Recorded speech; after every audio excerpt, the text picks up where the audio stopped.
Soy Ismael García Villarejo, un saludo desde la Universidad Camilo José Cela de Madrid. Bienvenidos de nuevo al Foro Banca Privada de Inversión, con el patrocinio de Amundi, de Schroders, de Fidelity y de Vontobel. Bueno, pues es una alegría reencontrarnos de nuevo con ustedes, con los lectores, con los suscriptores, con los ponentes, con los patrocinadores. Les comentaba antes Alejandro que el último gran foro financiero en Madrid del año pasado, antes del estado de alarma, fue precisamente este. Pues no sé si es simbólico o no, pero ojalá sea un primer paso hacia recuperar antiguos hábitos y a lo que llamábamos normalidad. Así que muchísimas gracias a todos por venir, también a nuestros equipos técnicos y a los equipos de la Universidad Camilo José Cela por hacer posible este foro. Bueno, en los segmentos anteriores hemos hablado o han hablado mucho de las virtudes de los fondos, ¿verdad?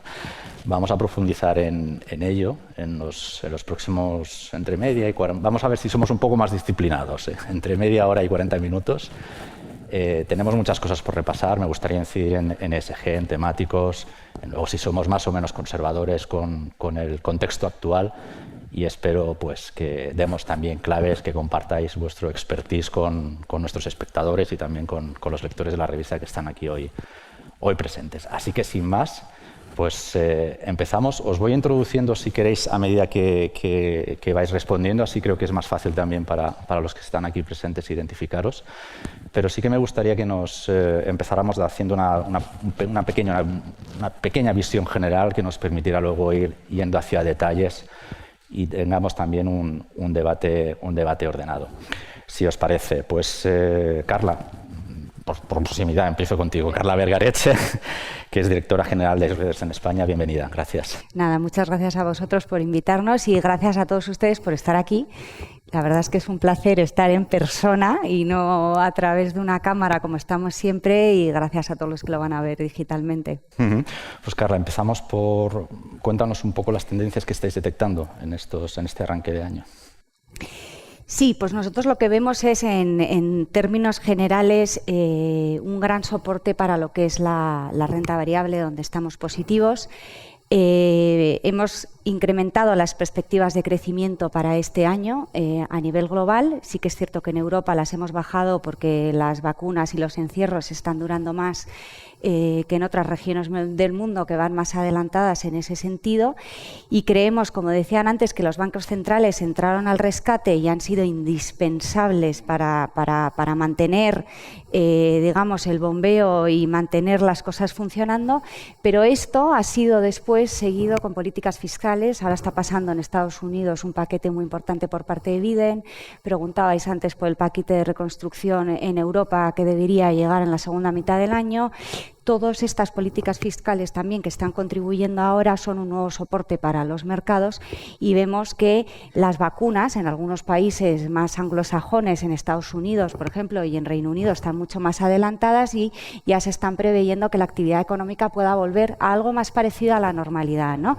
Y la recuperación industrial pues pase más al sector servicios, ¿no? Y en ese sentido sí que vemos que la gente está empezando, a la hora de construir carteras, antes se miraban geografías, se miraban también tamaños de compañías, quiero empresas más grandes, más pequeñas, o quiero growth o value. Pues ahora se mira también a las temáticas, que son esas grandes áreas, esos grandes sectores de crecimiento que vemos más estructurales en la economía, ¿no? Y en ese sentido, pues la verdad es que hay muchas, y yo por destacar una, destacaría lo que es la transición energética, que se ha comentado antes. Es un segmento, un área donde se van a destinar más de 120 trillones de dólares hasta el 2050, o sea, solo con esa cantidad ingente de dinero que va a ir y parte del paquete de reconstrucción europeo, un 30% de ese paquete va a ir dirigido a este sector, a crear ahí, fortalecer todo esto. Pues creemos que es una tendencia que puede tener mucho sentido también. Nabil, bienvenido de nuevo. Es Nabil El Asmar, es director ejecutivo y Country Head Iberia de Vontobel. ¿Dónde ponemos el foco? Pues gracias, Ismael, y encantado de estar aquí.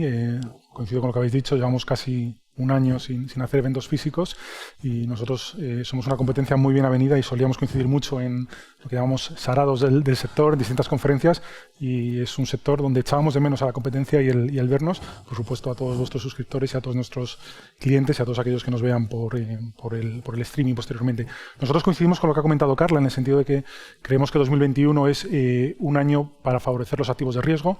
Lógicamente, el activo de riesgo por antonomasia es la renta variable, con lo cual creemos que 2021 debería ser un año donde sobreponderásemos la renta variable, y dentro de la renta variable, sin ánimo de repetir lo que ha dicho Carla, efectivamente cada vez más no solo hay que tener en cuenta geografías o capitalización o estilos, sino las famosas tendencias o inversiones sectoriales. Pero sin embargo, y a lo mejor por ser un poco discrepante, sí que me gustaría romper una lanza a favor de la renta fija.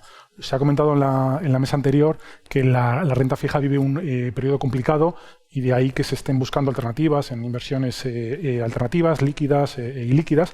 Sin embargo, nosotros creemos desde Vontobel que la renta fija debe seguir formando parte de las carteras. De hecho, estamos ahora inmersos en una campaña que hemos titulado, el eslogan de la campaña es renta fija sin ideas fijas. ¿Qué queremos decir?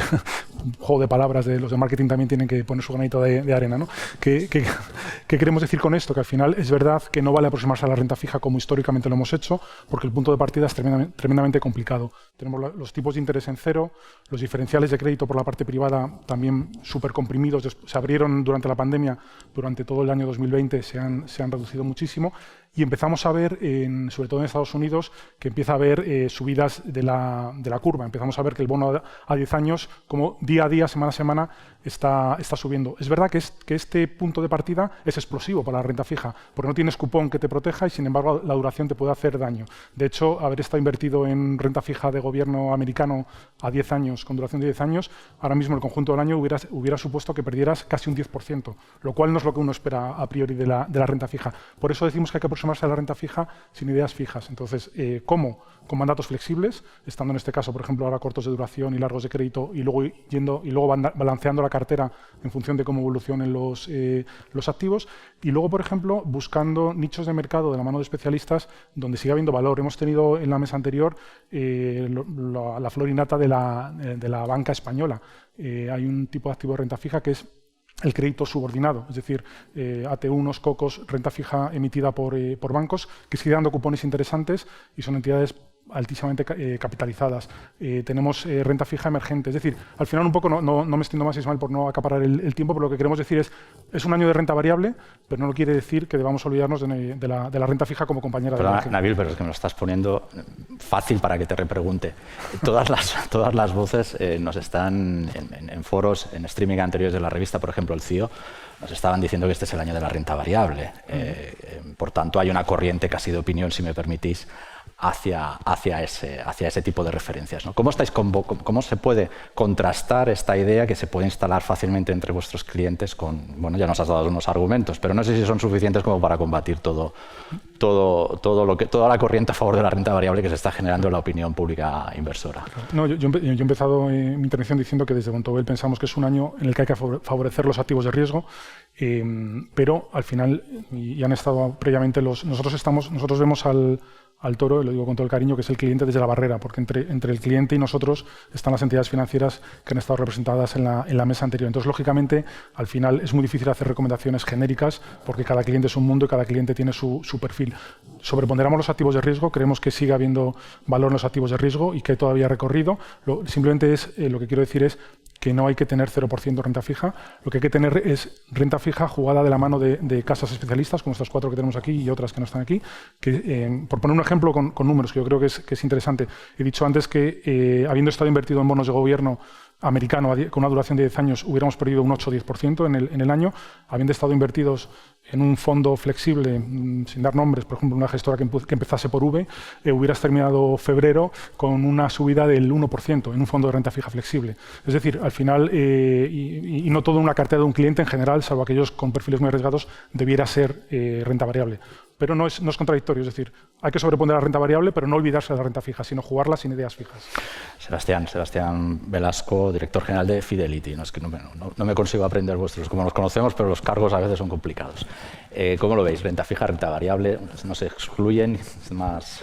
Primero decir lo contento que estoy de participar aquí. Creo que ya lo habéis dicho vosotros. Lo contento de coincidir con vosotros en vez de a través de videoconferencia aquí en persona. Yo comparto la idea de que es un año de renta variable, va a ser un año de crecimiento.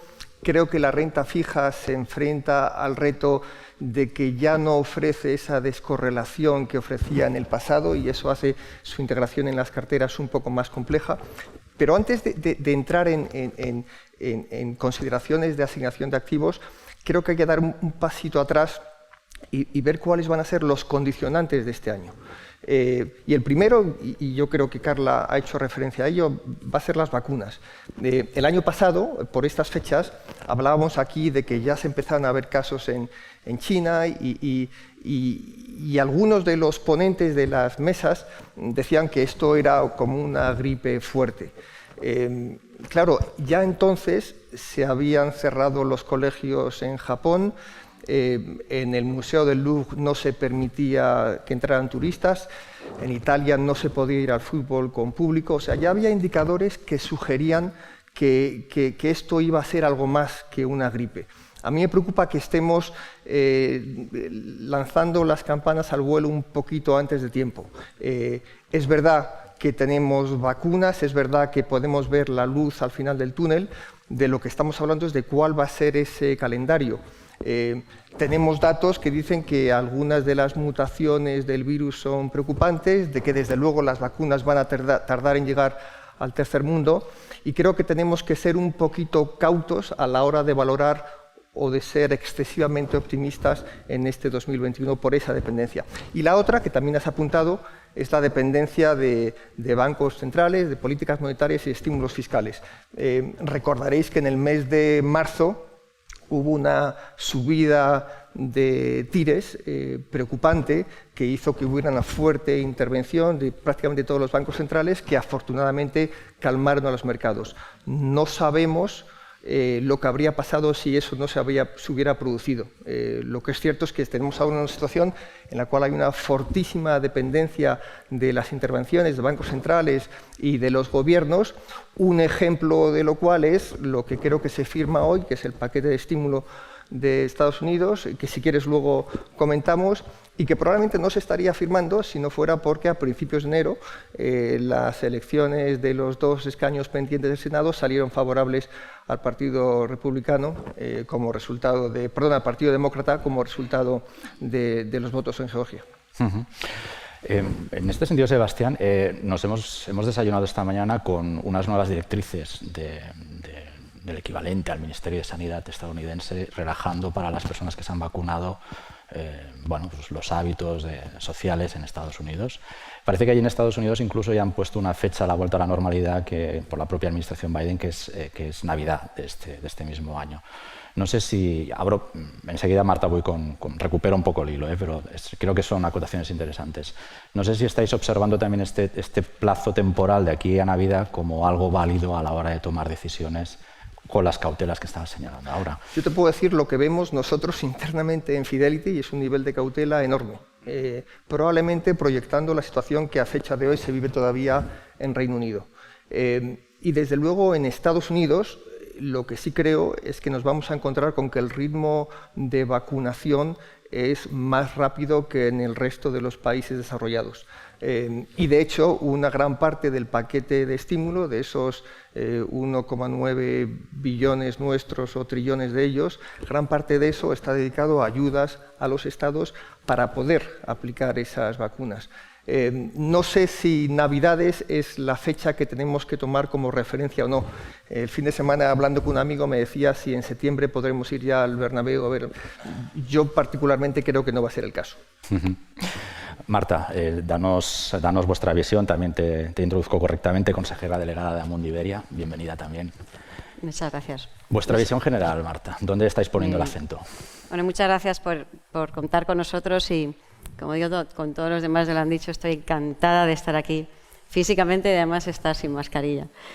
Yo creo que estoy encantada también de haber escuchado a los ponentes anteriores que han dicho que los fondos de inversión es el producto estrella para este año, ¿no? Y lo estamos viendo en las cifras de Inverco, tanto de cómo terminamos en el 2020, de cómo estamos en cifras máximas durante este año 2021. Pero es cierto, nos estamos escuchando a todos, que nos enfrentamos a un 2021 lleno de incertidumbres. Hablamos de vacunas, hablamos de políticas monetarias, políticas fiscales, de inflación, y yo creo que estamos en un momento en que sabemos que va a haber una recuperación económica, no sabemos cuándo llegará ni de qué magnitud, y de hecho los últimos estímulos fiscales que se han aprobado en Estados Unidos a nosotros nos han hecho revisar nuestras previsiones de PIB para Estados Unidos. Por tanto, estamos en un momento de incertidumbre, y aquí nosotros pensamos, somos positivos en renta variable, pero pensamos que hay que tener flexibilidad a la hora de gestionar. Y por ello, los fondos mixtos creemos que van a recuperar el protagonismo en este año 2021, protagonismo que no tuvieron en el 2020, porque vimos otras categorías que tuvieron unas rentabilidades bastante importantes. Los fondos mixtos, en un entorno de tipos bajos, de renta variable elevada, por no decir cara, elevada, de un crédito que parece que se está agotando, de unos TIRES que están donde están, nos permiten tener una gestión que es flexible y activa, e ir pues, realmente ajustando nuestro asset allocation, como estaba comentando en la ponencia anterior Adela, a los distintos momentos de mercado. Y además vemos que en el 2020 sí que ha habido algunos de estos fondos que han dado unas muy buenas rentabilidades, con una volatilidad baja en un año 2020 que fue un año de unos mercados extremadamente volátiles. Adicionalmente, estoy de acuerdo con la temática, también lo comentaban los anteriores, ¿no? Los fondos temáticos. El invertir, hemos visto el gran interés que han tenido en el 2020 y pensamos que ese interés va a seguir estando en el 2021. Son oportunidades a largo plazo. Es verdad que te permiten aislarte de los shocks económicos o de los mercados en el corto plazo, y yo creo que para el 2021 van a ser una de las temáticas o uno de los fondos que más interés van a tener. Y porque todos lo estamos viviendo, todos hemos vivido un 2020 donde hemos visto que la disrupción se ha acelerado, todos hemos comprado desde casa más que nunca por Internet. Nuestros hijos han ido al colegio a través de tecnología, pues todos nos hemos dado de alta en Netflix, HBO, Filmin y todo lo que existía, y por tanto esta nueva economía doméstica pues, ha acelerado este riesgo de esta disrupción. Y por tanto vamos a ver algunas tendencias que en el largo plazo pues, nos van a dar unas buenas rentabilidades. Y todo esto con un lazo, ¿no? Con algo transversal que se llama ESG. O sea, el ESG no es una tendencia, está aquí. Todos estamos muy comprometidos con ESG y vamos a ver que en todas las estrategias que elijamos el ESG va a ser una parte fundamental. Pues ya que pones el tema sobre la mesa, estás apuntando ya a una tendencia creciente y se ha impuesto. Parece que no estamos hablando, no, desde luego ya hace tiempo que todo el mundo tenemos claro que no es una operación de marketing esto de la ESG. Pero ¿qué evolución real estáis viendo, por ejemplo, desde vuestra casa en España sobre este tipo de referencias?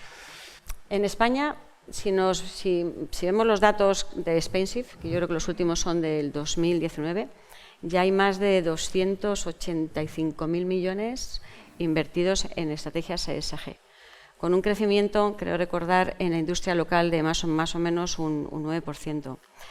Estamos viendo que las gestoras tienen cada vez más equipos expertos en ESG y especializados en ESG. Vemos que las metodologías de integración ESG están siendo cada vez más sofisticadas. Hasta ahora había fundamentalmente exclusión y ahora vemos cada vez más presencia de best in class. Y que la oferta de fondos en España también está evolucionando con fondos también dedicados a ESG. Por tanto, España está siguiendo las tendencias que estamos viendo en Europa. Y hablamos de Europa porque no nos tenemos que olvidar que Europa es la que está realmente liderando esta tendencia, ¿no?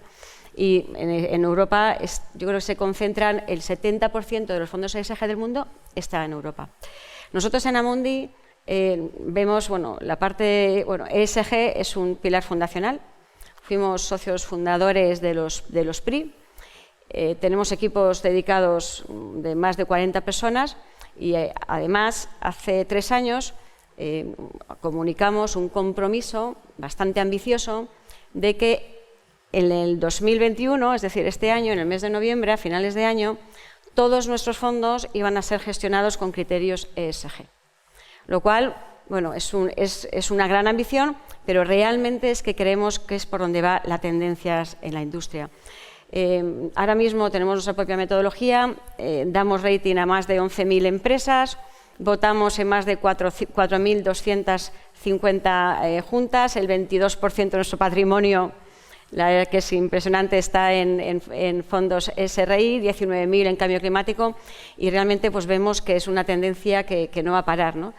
Y que está, además, bueno, pues lógicamente muy afectada por distintos temas, ¿no? La regulación, ya se ha hablado antes en la primera de las ponencias, la regulación está aquí y pasado mañana ya con SFDR tenemos que decir todos cómo están clasificados nuestros fondos, donde vamos a llegar con un 60% en artículo 8, pero vemos que la rentabilidad, que también lo comentaba Adela, es un tema importante. Nosotros hemos hecho un estudio en Amundi donde hasta el 2014 el incorporar criterios ESG en los fondos ni te daba más rentabilidad ni te detraía, pero a partir de 2014 los fondos ESG están dando más rentabilidad que los fondos tradicionales. Y esto se ha hecho más patente durante la crisis del COVID, donde algunos, incluso de algunos fondos, pues son ESG, han tenido incluso hasta un 6% más de rentabilidad que otros fondos. Con lo cual vemos que la regulación, vemos que la rentabilidad, vemos que la demanda está ahí, y luego además vemos que la sociedad también pues está pidiendo un cambio, ya que ahora estamos más sensibles con los temas del COVID. No, y en ese último punto que has mencionado, de que la sociedad está pidiendo un cambio, creo que lo que se está buscando es lo que se ha venido a denominar un capitalismo sostenible. En el año 2019 vimos revueltas que fueron desde París hasta Hong Kong, pasando por Santiago de Chile. Nosotros lo llamamos el año del descontento. Un año en el cual yo creo que se cuestionaba el funcionamiento del sistema y que yo creo que puede generar problemas que van más allá de si el crecimiento en China es del 5% o es del 6%. Hay un dato interesante que es que en Estados Unidos solamente el 42% de los menores de 30 años apoyan el capitalismo. Es muy poco, solamente el 42% de los millennials, ¿no? Y claro, eso es porque el crecimiento de beneficios que ha habido en los últimos años se ha destinado mayoritariamente a remunerar el capital, no a remunerar la fuerza laboral. Y claro, eso lo que hace es agrandar las diferencias.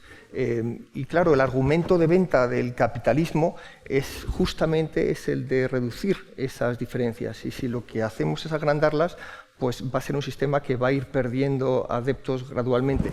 Desde luego, la visión, yo creo que de las 4 gestoras que estamos aquí representadas, es que no es suficiente con que una compañía entregue buena rentabilidad.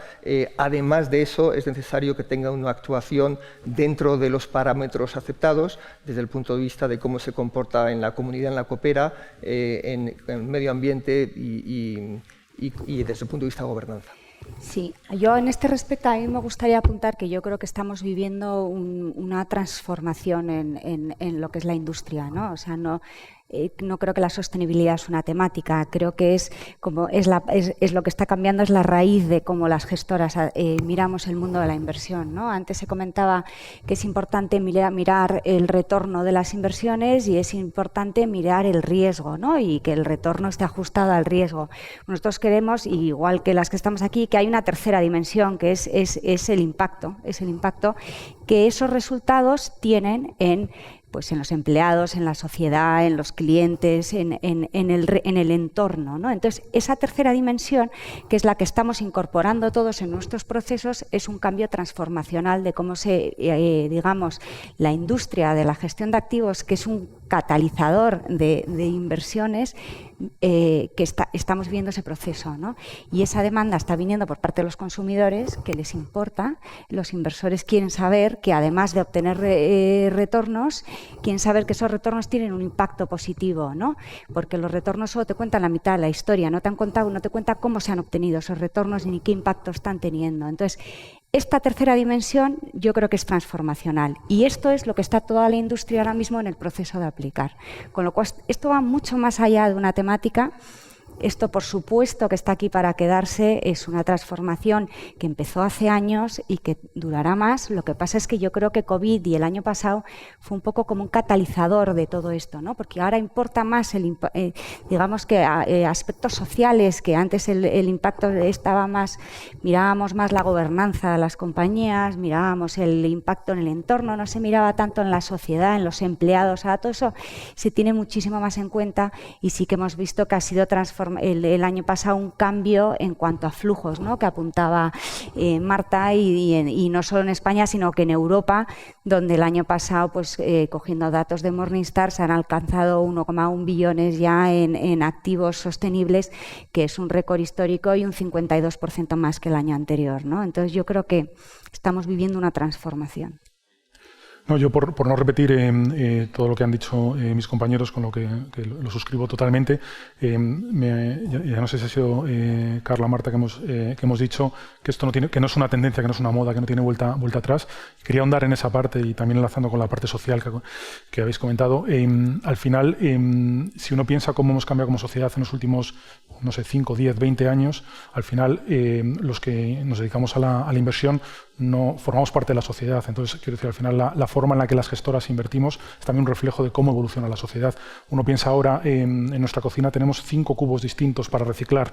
Pues nos pusieron el año pasado, por lo menos aquí en Madrid, un tercer cubo.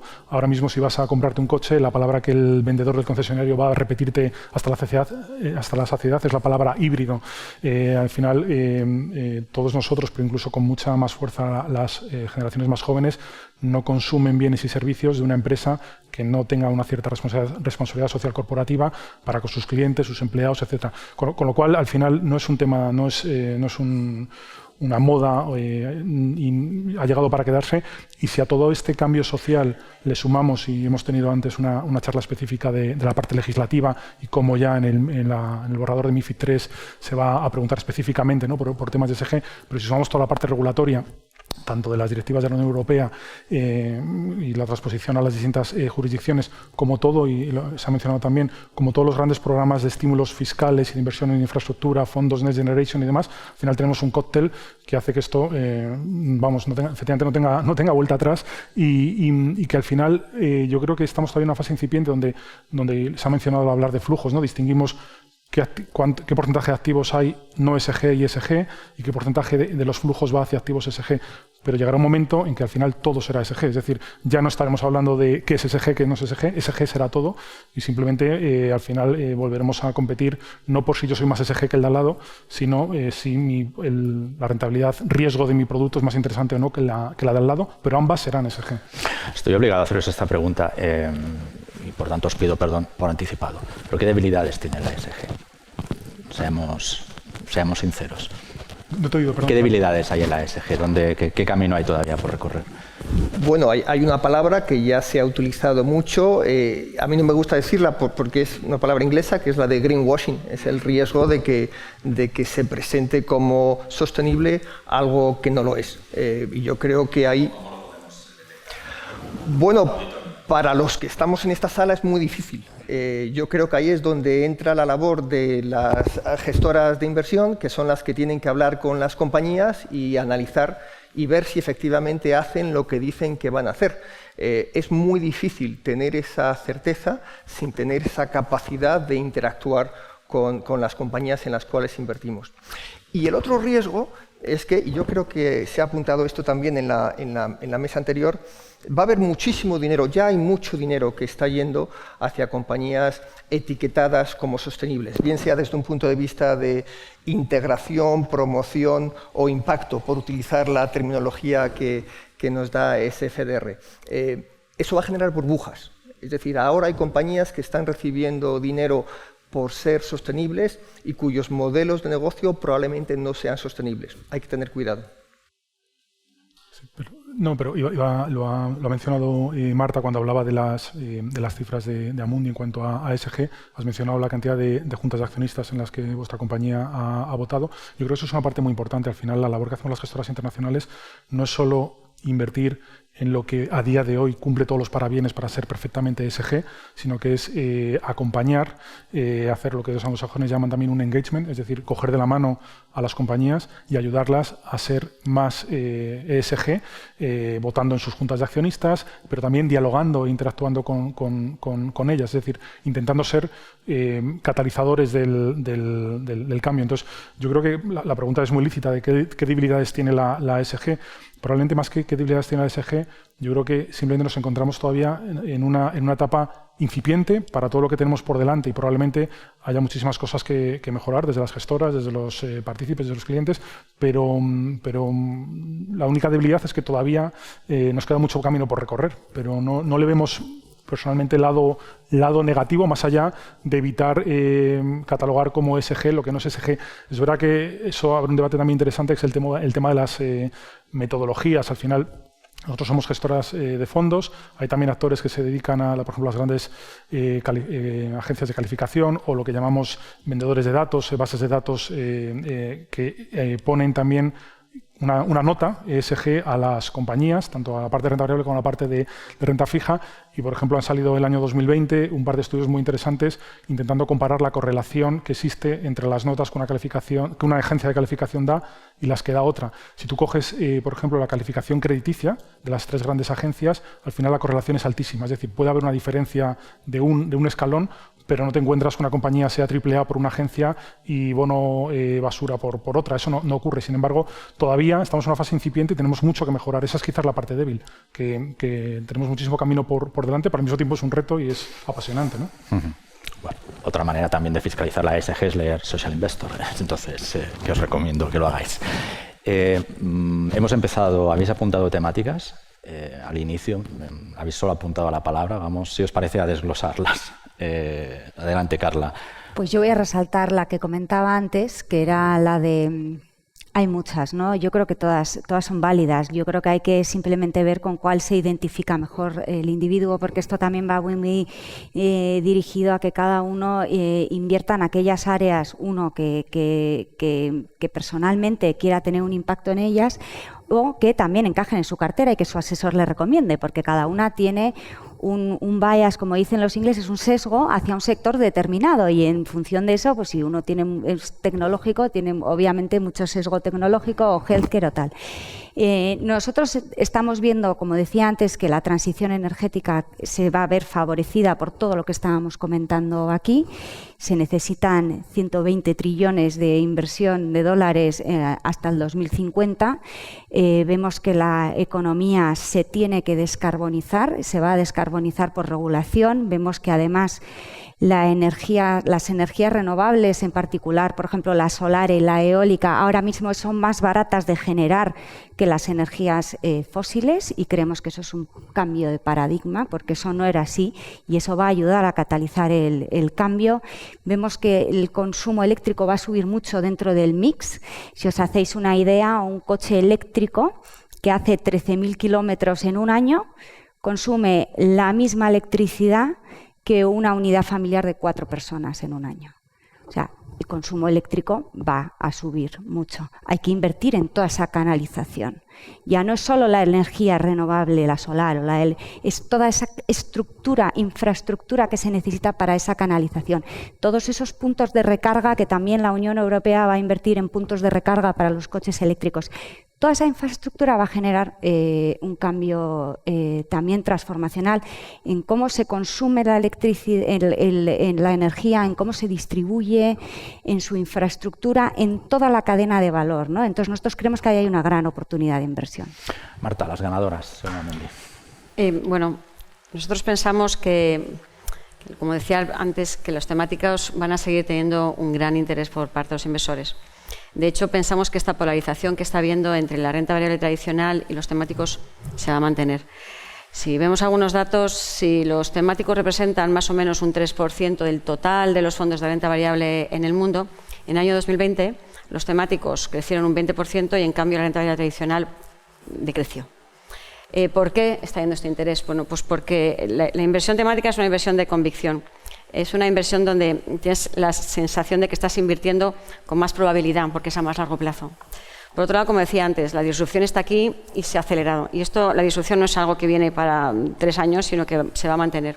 Y luego porque los temáticos son también un vector de incorporación de los temas de sostenibilidad en los fondos, incluso también de los ODS. ¿Qué vemos nosotros como las 3 temáticas para este año 2021? Vemos 3, MedTech. Lógicamente nos ha hecho a todos mucho más sensibles el tema de la pandemia que hemos pasado y nos hemos dado cuenta de lo importante que es para nuestras vidas. El segundo es la disrupción. Ya lo comentaba antes, la disrupción se ha acelerado enormemente durante el año 2020 y creemos que va a seguir así, porque la disrupción no solamente es tecnología, también hay otros muchísimos ámbitos donde está habiendo disrupción. En agricultura de precisión, puede ser un ejemplo, edificios inteligentes. Y por último, es el impacto social. ¿Por qué? Pues porque uno de los temas que ha salido con la crisis y con la pandemia que hemos vivido en el 2020 ha sido cómo han aumentado las desigualdades. Y por tanto, pues tenemos que tener también interés en luchar contra eso. En el mundo hemos lanzado un fondo que es de impacto social, pero también pensamos que es una de las temáticas que más vamos a ver durante el año 2021. Y como decía antes, y sigue siendo mi coletilla, todo lógicamente teniendo en cuenta que el ESG va a estar presente en las 3. Sebastián, Noel. Bueno, yo al final, por no caer claro que decir cada uno de nosotros, recomendar aquellas temáticas donde tenemos vehículos interesantes, simplemente lanzar también un mensaje de entendemos que por el lado de los clientes, ¿no?, puedan verse abrumados por la cantidad de temáticas que hay, porque hay algunas de ellas que son grandes temáticas, muy seculares, envejecimiento de la población, tecnología, ecología, o tecnologías verdes que ha mencionado Carla, etcétera. Pero luego es verdad que si profundizas y buceas y te remangas, hay temáticas de todo tipo, algunas de lo más variopinto. Entonces, para aquellos clientes que se puedan ver abrumados por la cantidad de oferta disponible, nos consta a nosotros como proveedores de producto que, por ejemplo, los representantes de la mesa anterior o algunos otros de banca privada o de banca comercial, casi todos ellos ya tienen carcasas o vehículos o fondos de fondos que se llama de megatendencias, donde van combinando las distintas tendencias subyacentes que todas las distintas gestoras ofrecemos y van asignando distintos pesos en función también de cómo ven un poco temas de asignación de activos. Al final es el asesor el que conoce el perfil del cliente, el que a lo mejor le puede decir, oiga, pues usted, para complementar su cartera y por su perfil, pues le recomiendo tecnología, lo que sea. Dicho este mensaje un poco general, desde Bontobel nos gustan 2 temáticas. Una, la de tecnología de energías limpias, que por no repetir es un poco la misma idea que ha mencionado Carla y además con impacto social. Y otra, que yo creo que también es interesante y ha salido en el debate, es el tema de infraestructuras, en este caso infraestructuras cotizadas. Sobre todo el tema de infraestructuras cotizadas por meter también alguna temática que tenga un componente un poquito más defensivo. Al final, cuando uno se sube a una temática es porque tiene perspectivas de crecimiento potentes en el medio y largo plazo, ¿no? Si no, nadie sacaría un fondo temático. Pero es verdad que esas perspectivas de que al final el binomio rentabilidad-riesgo es difícil de romper y esas mayores perspectivas de crecimiento pueden hacer que en el viaje, que es un viaje muy interesante, pero puede haber algo de volatilidad. Sin embargo, las infraestructuras cotizadas, digamos, en el arroz que nosotros usamos, tienen una beta menor a mercado y en un momento dado puede ser muy interesante para bajar también la volatilidad de una cartera. Nos quedan 5 minutos para cerrar segmento. Quiero recapitular un poquito. Has tirado el tema de los Estados Unidos, has tirado también el tema de renta variable. Os voy a reformular y también quizá en el tema de renta variable, si no me falla la memoria, Marta ahí se ha quedado un poquito descolgada, pero le voy a preguntar, por ejemplo, en Amundi, ¿qué opciones consideráis para los más conservadores en renta variable? Y luego vamos con Estados Unidos y a ver si desde Estados Unidos pasamos a los emergentes y ya nos vamos. Nosotros para los más conservadores es un poco repetir lo que he dicho al principio, ¿no? Vemos un mundo incierto, incierto, vemos desafíos durante este año 2021 y por tanto es lógico que los inversores quieran dedicar una parte de su patrimonio a activos, no a productos que sean más conservadores. De ahí, pues, como decía, consideramos que los mixtos que te dan esa posibilidad, esa flexibilidad, tanto de gestionar la parte de renta fija, destinándolo a bonos gobierno, a crédito y con un límite máximo de renta variable del 30%, pensamos que son la alternativa que para este año 2021 puede ser la más apta para los clientes conservadores. Muy bien. 1,9 billones con B se acaban de dólares, se acaban de aprobar, salieron ayer, camino directo al bolsillo de creo que 400 millones estadounidenses aproximadamente. Por tanto, parece que tenemos unos Estados Unidos acelerados. Se plantea una nueva política casi transpacífica en las relaciones con China, y nos lleva eso a Asia, que según casi lo que nos venían diciendo en los últimos meses es el área favorita para apostar por los emergentes. Pero claro, en estas nuevas relaciones que está planteando la administración Biden, los movimientos que está haciendo también China para buscar aliados, al final se nos puede distorsionar el mapa de emergentes interesantes en los que invertir en los próximos meses. Es casi muy geopolítico todo esto, ya os lo admito. Pero si podemos dar alguna clave, porque no parece que el escenario vaya a ser el mismo que evidentemente que teníamos con Donald Trump hasta hace 3 o 4 meses. Vamos a ver, yo creo que la tensión con China va a continuar. Yo creo que eso no va a desaparecer de la noche a la mañana y que hay buenos motivos para que esa tensión continúe. Curiosamente, el mayor interés que estamos recibiendo en Fidelity en este inicio de año es justamente en activos asiáticos, tanto en renta variable como en renta fija sin ideas fijas, como decías tú antes.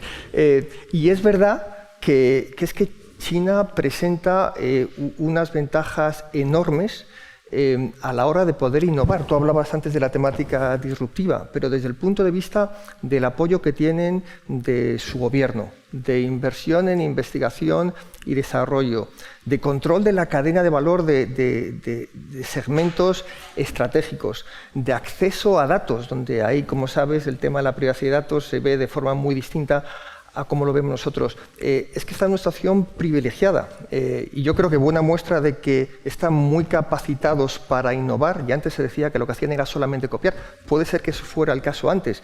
Ahora no, y el ejemplo ha sido cómo han gestionado la pandemia. Han sido los primeros en utilizar drones, han sido los primeros en hacer test masivos, los primeros en utilizar vehículos autónomos para llevar material sanitario de un lugar a otro.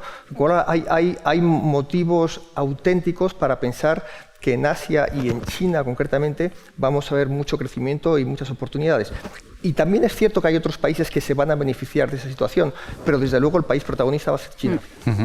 ¿Compartís el diagnóstico? Sí, nosotros estamos totalmente de acuerdo. De hecho, China se está convirtiendo en un centro de innovación. Yo creo que las tensiones con Estados Unidos también creo que no van a ir a menos, probablemente no vayan a golpe de tweet, la forma de hacerlo sea distinta, pero el fondo creo que está para quedarse. Pero puede haber un matiz en estas tensiones más allá del tweet, pues, por ejemplo, que no sean tensiones económicas, sino sociales. Es que yo lo que creo es que está teniendo el impacto en China de decir, oye, si desde fuera me van a acorralar, ¿qué tengo que hacer? Ser autosuficiente, que era un poco lo que iba yo. Y entonces, ¿qué están haciendo? Invertir en sectores que ellos consideran estratégicos, aeroespacial, robótica, automatización, todo para intentar ser cuanto más autónomos posibles, porque están viendo que esto no va a irse en el corto plazo. Entonces yo decía, una de las consecuencias que yo veo es esa, y de eso creo que eso refuerza en sí mismo a China, porque está haciendo las inversiones en los sectores adecuados y encima va muy por delante de todo el resto del mundo en esta pandemia que como decía antes Sebastián, no tenemos ni idea ni de cómo ni de cuándo va a acabar realmente, ¿no? Entonces yo creo que hay muchísimos motivos y no solo es China, sino que China hace que toda la región además se vea beneficiada, ¿no? Pues por esta India también, que digitalmente también está siendo muy innovador, tienes a Corea y Taiwán, que semiconductores son muy potentes, con lo cual China lo que pasa es que domina Asia, pero Asia en su conjunto se va a ver beneficiada. Vamos contigo, Nabil. No, coincido, no, por no hacerlo aburrido y no repetir, coincido plenamente con Sebastián y con Carla y lo que han contado. Tenemos una opinión muy positiva también de emergentes y concretamente de Asia y concretamente de China. Y lo ha comentado antes Sebastián, al final el tema de si antes eran un país que se dedicaba a copiar, desde luego el cambio de modelo productivo que está teniendo lugar en China es alucinante y es al final han pasado de ser la fábrica del mundo, el país donde todo se producía y luego en Estados Unidos o Europa consumíamos, a ser una la segunda potencia económica mundial, disputándole la hegemonía a la primera, y de ahí esas tensiones geopolíticas que mencionabais. Y uno, cuando salía, ¿no?, la semana pasada las autoridades diciendo que esperaban un crecimiento por encima del 6%, y encima fueron modestos, porque probablemente todas las casas que estamos aquí, nuestros macros nos están diciendo que la tasa va a estar más cercana al 9, quizás en 9% en este año 2021, con lo cual se mira desde envidia, ¿no?, desde países como el nuestro, y por tanto coincido plenamente en que es un área donde hay que seguir invirtiendo, y lo hemos visto también, lo han comentado nuestros compañeros de las bancas privadas anteriormente. Afortunadamente, de la mano de las bancas privadas, los clientes cada vez vemos que están diversificando y haciendo sus carteras más globales, y ya no es solo Europa y un poquito Estados Unidos, sino que cada vez hay más peso en renta variable emergente y en renta fija emergente en las carteras. Muy bien. Carla, Sebastián, Marta, Nabil, muchísimas gracias por vuestro tiempo y por vuestros conocimientos, y hasta la próxima. Espero volver a veros pronto también. Gracias. Muchas gracias y gracias a todos. Muchísimas gracias a todos. Por aquí.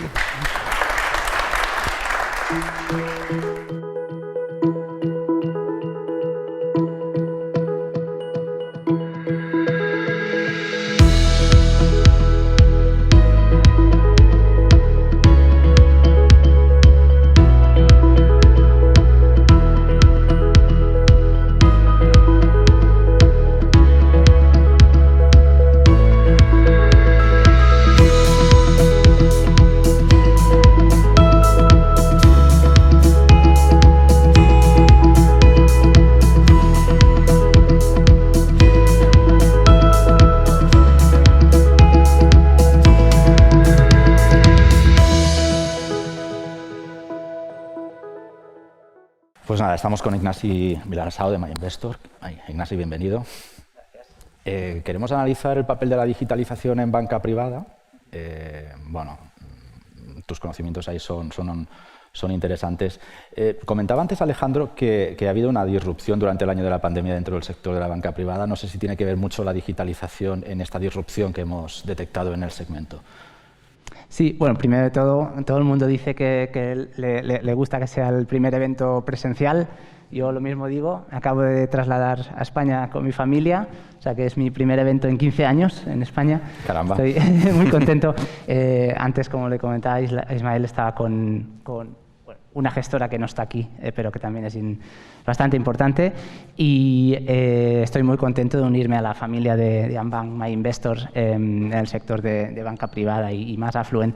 Entonces, lo que comentabas de la digitalización, pues los datos parece que indican que esta tendencia no va a parar. O sea, datos de la CECA indican que el 50% de clientes en España ya son digitales, y un estudio de McKinsey indica que esto no es solo la pandemia, sino que esto va a continuar. Es decir, es una tendencia que va a continuar, y pues comentando un poco como comentaban las personas que vienen de instituciones financieras más conglomeradas antes, esto va a poner presión en la red de sucursales, ¿no? Hay que pensar qué hacer con esta red de sucursales, que en España es muy extensa, 50 oficinas por 100.000 personas, mientras que en Europa hay 30 oficinas por 100.000 personas. Esto afecta mucho más, lógicamente, banca retail, pero explica el porqué de los nuevos entrantes en el sector de neobancos, que es más retail, más affluent. Luego, el sector de banca privada, un poco distinto, o muy distinto, de hecho, es un sector donde la digitalización, a mi entender, no puede ser total. Es decir, no puede ser un neobanco que dé servicio al 100% de los high net worth individuals, el cliente típico de banca privada. Y la digitalización, a mi entender, tiene que ser vista como una herramienta. Es decir, para hacer una reunión más eficiente, para no perder el tiempo. Creo que Adela de Santander Banca Privada lo comentaba, ¿no? Que quizá hace 2 años las reuniones no eran tan eficientes. Y en ese sentido yo veo que la inversión y la apuesta bien descarada por la digitalización en banca privada pues va a mejorar la calidad de estas interacciones y es mucho más eficiente y eficaz.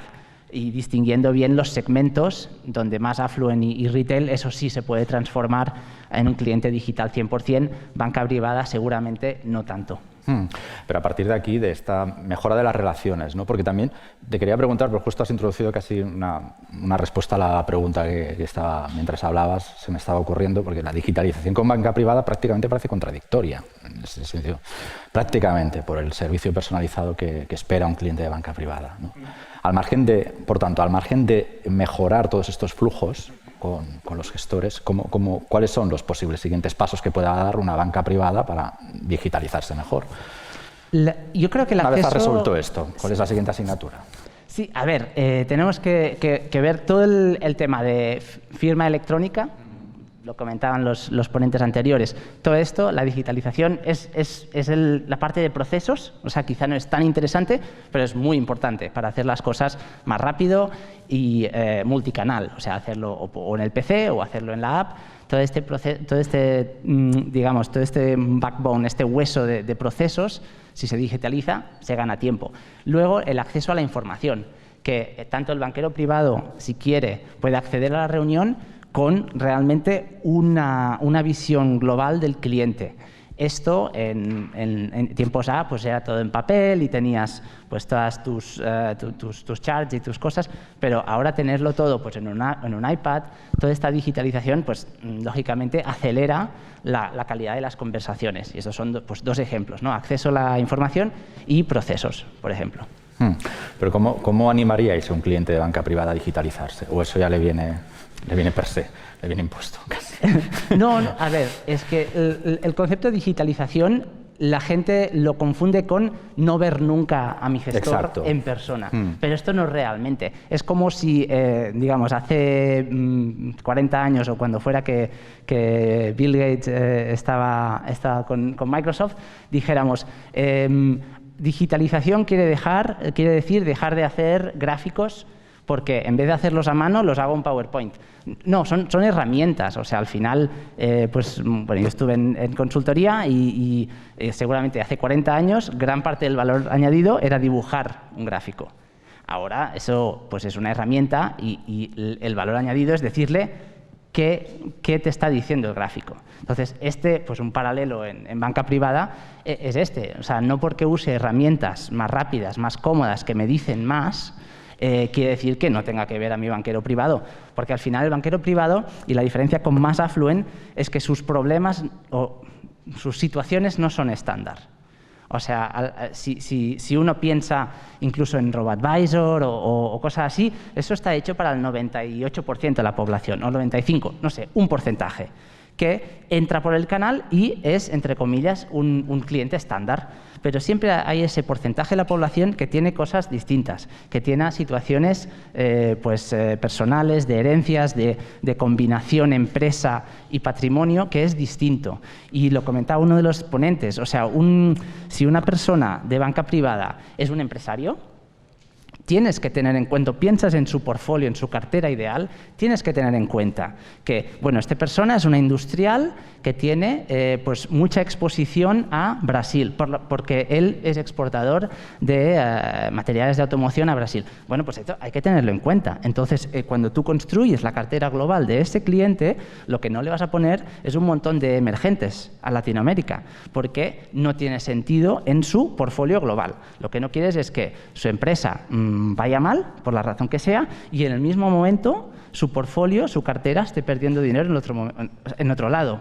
Y eso es una situación bien peculiar, que entonces un banquero privado puede realmente atacar y hacerlo bien, mientras que un gestor del 95% de la población, incluso más affluent, que quiere decir un poco más adinerado que retail, pero no high net worth, pues eso no encaja, no es exactamente lo mismo. Hay diferencias, digamos.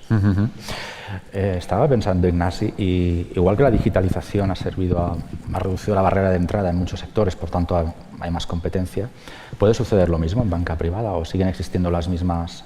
Bueno, sigue estando el campo tan acotado como antes, a pesar de la tecnología. Es una buena pregunta. Lo comentaba un ponente, el hecho de que los conglomerados financieros, para digamos ser más amplio en la definición, su core business, que es prestar dinero, hipotecas o crédito a pymes, los márgenes se han reducido muchísimo. Y esto es muy diferente en Europa en Estados Unidos. Es decir, en Estados Unidos lo que se llama los márgenes netos, los net interest margins, son muchísimo más grandes que en Europa. ¿Eso qué quiere decir? Que un banco con la misma exposición, con 3 trillones de assets en Estados Unidos, tiene una capitalización bursátil que es muchísimo más grande que el mismo banco en España. Eso es así. Eso no es que el mercado haga magia, sino que es mucho más rentable un banco americano que un banco en Europa. Eso es un hecho. Entonces, en Europa tenemos que, o los bancos tienen que desarrollar otras líneas de negocio, una de las cuales puede ser la banca privada. Entonces, eso incentiva nuevos entrantes. Pero, y ahí también me apoyo en otro comentario de Adela, que creo que ha sido muy acertada, el cliente de banca privada también valora que alguien esté aquí a largo plazo. O sea, no entre aquí 2 años y de aquí 2 años cierre su presencia en España, porque quieres una relación a largo plazo. En consecuencia, pese a que puede haber muchos nuevos entrantes, ya veremos, y ya veremos es en 10 años, ya veremos quién está todavía aquí, y los que estén todavía aquí, pues igual van a ganar, pero si de aquí 2 años alguien se va, pues esta inconsistencia en la estrategia empresarial de los bancos europeos, esto el cliente no le va a gustar. Ya. Infiero que puede haber una marcha atrás en la evolución de la banca privada. ¿Qué quieres decir, marcha atrás? Por ejemplo, justo lo que estás señalando, aprovechemos la tecnología, abramos nuevos nichos de negocio. La diferencia entre los bancos sabemos cuál es, o sea, la banca estadounidense te lo sabes mejor que yo. Está muy enfocada casi a esto, a gestión y demás, y grandes clientes, no tanto al retail. Por tanto, si la banca europea consigue emprender o seguir la senda que ya se ha abierto en Estados Unidos desde hace décadas, pero luego se arrepienten, por tanto hay una marcha atrás, aprovechando la digitalización, esto es realmente algo que los clientes tengan que considerar, es ahí donde quiero llegar. O sea, ¿veis realmente una amenaza de que, o un riesgo que se aparezcan nuevos operarios dentro de la banca privada y que luego haya una marcha atrás? Es lo que te señalaba antes. Yo creo que no, yo creo que va a haber entrantes que dicen, no sé, me invento un banco suizo, dice, tengo que potenciar mi parte de wealth management, bueno, y eso son estrategias que hace años, ¿no? Los 2 grandes bancos suizos, la parte de trading y investment banking les iba muy mal, su parte core les iba mal y dijeron, voy a potenciar wealth management. Intentaron entrar en algunos países y no les fue tan bien y se fueron. Entonces, eso yo creo que va a suceder, pero eso lo que quiere decir es que si eso sucede en España, pues estos bancos y estas instituciones no van a capturar tanto mercado. Y yo, la verdad, tampoco no tengo la bola de cristal, pero creo que los que hemos visto aquí y otros, los top 10 de España, van a seguir estando aquí dentro de 10 años por esta necesidad de tener relaciones a largo plazo. Pues Ignasi Viladasau, director de inversiones de My Investor, que no sé si he comentado el cargo antes, tengo las funciones antes. Muchísimas gracias por tu tiempo y tus conocimientos. Gracias. Gracias a todos por asistir. Y a todos ustedes por asistir al foro. Nos vemos en el 10º. Gracias. Venga, sin mascarilla. Esperamos.